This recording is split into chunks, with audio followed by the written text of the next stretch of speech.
Kailan babalik ah? Mula ngayon, si Santi ka na. Gaalasin ko na. Pero alam ko safe na safe yung bahay. Matindi yung bantay ko. Hindi natutulog sa trabaho, sanay sa puyatan. Oh, ano to? Natutulog to, binibida pa naman kita. Sanay ka sa puyatan. Sabi ko sa'yo, pag may duty ka, huwag kang iinom. Paano masabi mo? Una mo inom eh, hindi sa duty eh. Hindi yung mga senso ng Pilipinas eh. Hindi totoo yan. Pinagmamalaki pa naman kita, sanay ka sa puyatan.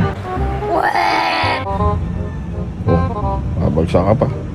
Oh, babagsak ka ba? Hindi. Oh, malabang pa. Malabang pa.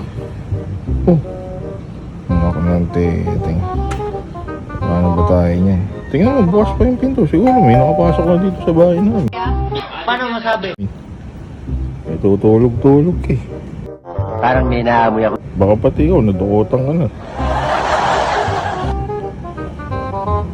Tayo. Tapos sasabihin mo, walang nakapasok. Gisig kang magdamag. Kailan babalik ah? Wala ngayon, si Santi ka na. Hanap ka ng ibang trabaho. Galing mo magbantay.